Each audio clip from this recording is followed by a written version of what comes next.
Assalamualaikum warahmatullahi wabarakatuh. Bertemu lagi di channel Fatur Edukasi. Pada kali ini kita akan bersama-sama belajar tentang pernapasan pada hewan.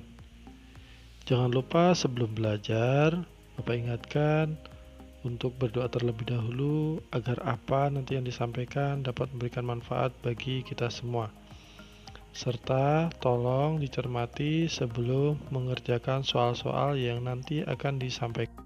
Setelah pembahasan tentang pernapasan pada hewan selesai dilakukan, serta tetap jaga kesehatan agar semoga pandemi ini segera berakhir dan kita dapat bertemu lagi di sekolah. Awali dengan berdoa terlebih dahulu sebelum kita mulai belajar pada pagi hari ini. Langsung saja kita mulai. Seperti manusia, hewan juga bernapas untuk mengambil oksigen dan membuang karbon dioksida.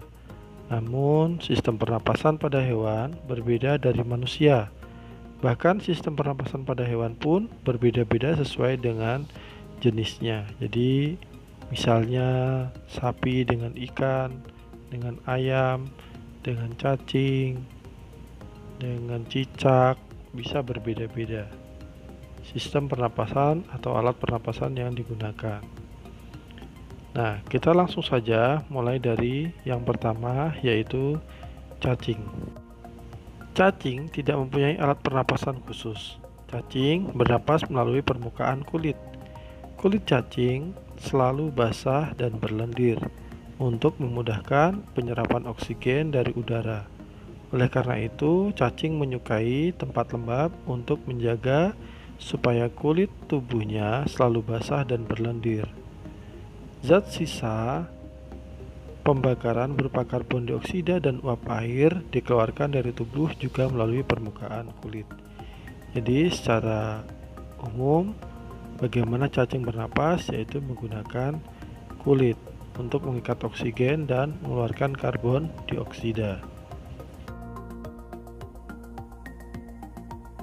Di bawah permukaan kulit cacing yang tipis terdapat pembuluh udara, sehingga saat udara masuk melalui kulit, oksigen diikat oleh darah. Pada darah cacing terkandung hemoglobin sehingga mampu mengikat oksigen.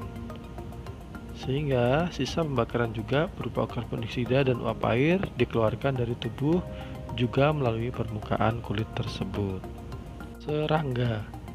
Serangga bernapas dengan menghisap oksigen dan melepaskan karbon dioksida.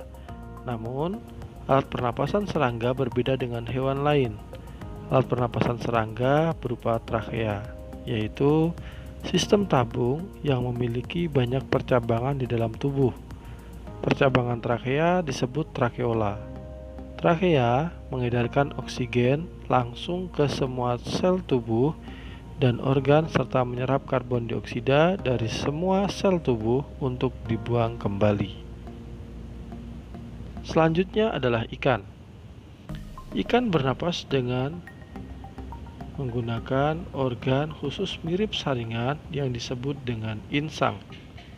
Insang berbentuk lembaran tipis berwarna merah muda dan selalu lembab. Untuk meroleh oksigen, mulut ikan dan insang bekerja bersama-sama seperti pompa isap air. Pertama-tama insang menutup sehingga bersamaan mulut terbuka dan dinding mulut mengembang. Saat itulah air terisap masuk. Kedua, yaitu rongga mulut menyempit dan mulut menutup. Secara bersamaan, tutup insang terbuka. Akibatnya, air keluar dari mulut dan melewati insang. Saat itulah oksigen dari dalam air terserap dan karbon dioksida dikeluarkan ketika terbuka. Jadi alat pernapasan pada ikan yaitu adalah menggunakan insang. Apakah semua ikan? Tidak, karena nanti dengan jenis ikan tertentu yaitu mamalia, dia menggunakan alat pernapasan menggunakan paru-paru. Sehingga ada beberapa jenis ikan yang tidak bernapas menggunakan insang, namun alat pernapasannya menggunakan paru-paru. Hewan amfibi. Hewan amfibi sendiri termasuk hewan yang hidup di darat dan di air. Saat masih berupa kecebong, seperti halnya katak, dia bernapas menggunakan insang. Namun, ketika dia sudah menjadi katak dewasa, alat pernapasannya atau katak dewasa bernapas menggunakan paru-paru dan permukaan kulit.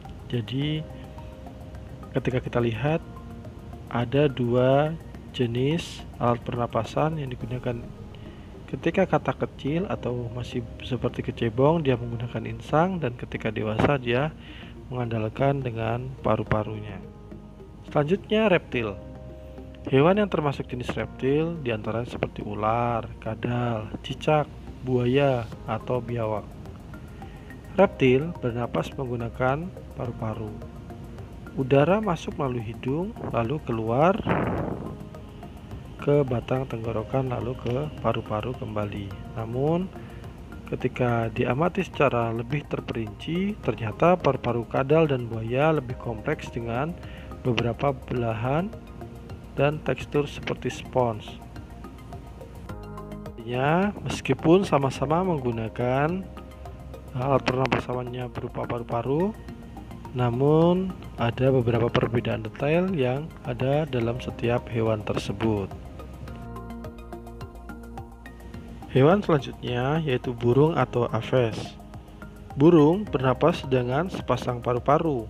Paru-paru burung terletak di dalam rongga dada. Udara yang mengandung oksigen masuk melalui lubang hidung pada pangkal paru sebelah atas. Selanjutnya, udara masuk ke pembuluh udara yang disebut dengan trakea.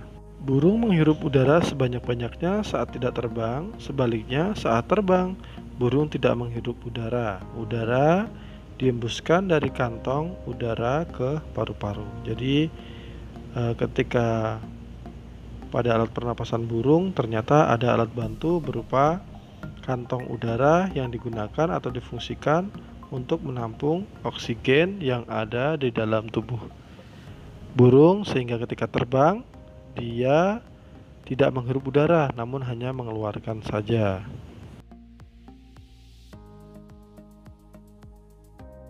Selanjutnya, mamalia. Mamalia adalah jenis hewan yang menyusui anaknya. Ada dua jenis mamalia, yaitu mamalia darat dan mamalia air. Seperti contoh, misalnya ketika mamalia darat adalah misalnya seperti sapi, kucing, kambing, kuda, itu termasuk dalam mamalia darat. Sedangkan mamalia air seperti paus, duyung, dan lumba-lumba termasuk dalam mamalia air. Nah, alat pernapasan pada mamalia darat terdiri dari atas hidung, pangkal tenggorokan, batang tenggorokan, dan paru-paru. Dan untuk mamalia air, pada bagian hidungnya dia terdapat selaput, sehingga ketika dia sedang menyelam maka akan menutup sehingga air tidak masuk ke dalam paru-paru hewan tersebut. Sehingga alat pernapasan utamanya sebenarnya itu adalah menggunakan paru-paru untuk hewan jenis mamalia. Meskipun di air seperti paus, dia tidak menggunakan insang, tapi dia menggunakan paru-paru. Oke, terima kasih untuk pembelajaran pada kali ini. Bapak cukupkan sekian. Jangan lupa perbanyak referensi membacanya dan persiapkan kesehatannya agar pandemi ini segera berakhir dan kita dapat bertemu lagi di sekolah. Untuk terakhir kalinya Bapak ucapkan terima kasih dan Bapak akhiri. Assalamualaikum warahmatullahi taala wabarakatuh.